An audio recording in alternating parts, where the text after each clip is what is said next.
Pandharpur corridor नंतर आता श्री स्वामी समर्थांच्या अक्कलकोट नगरीच्या सर्वांगीण विकासाला गती मिळणार आहे।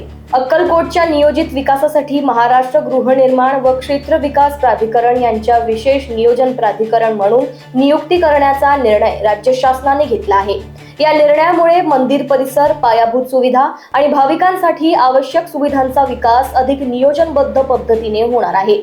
या महत्त्वपूर्ण निर्णयाबद्दल आमदार सचिन कल्याण शेट्टी यांनी राज्य शासनाचे आभार मानले। आपण आता बघतात की अक्कलकोटला ही लाखोंची गर्दी वर्षभरात वाढत चाललेली आहे। यापूर्वी जेव्हा मागील 2.5 वर्ष आम्ही भाजप, शिवसेना, राष्ट्रवादी महायुतीत होतो, त्यावेळीही तत्कालीन मुख्यमंत्री एकनाथ शिंदे साहेब आणि तत्कालीन उपमुख्यमंत्री देवेंद्रजी फडणवीस साहेब आणि अजितदादा यांच्या नेतृत्वाखाली अक्कलकोट तीर्थक्षेत्रामध्ये भरपूर विकास कामे चालू आहेत।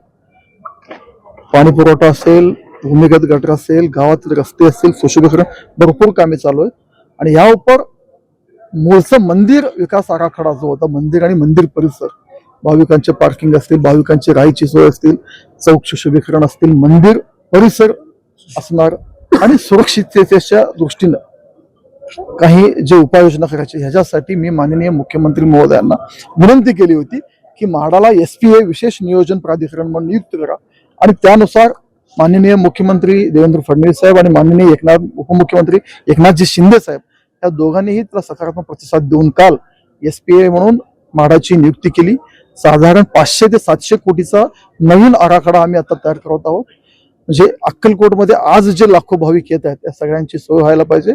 आणि या सगळ्यांसाठी माननीय उपमुख्यमंत्री असतील, दोन्ही उपमुख्यमंत्री, माननीय जिल्ह्याचे पालकमंत्री असतील, ACS असीम कुमार गुप्ता साहेब आणि म्हाडा VP संजय जयस्वाल साहेब, भरत शेठ स्वामी भक्त म्हणून त्यांचाही कायम आशीर्वाद माझ्या पाठीशी आहे। आणि या व्यतिरिक्त सगळे कर्मचारी, नगरपालिका असतील, कलेक्टर साहेब असतील, सगळ्यांनी खूप सहकार्य केलं।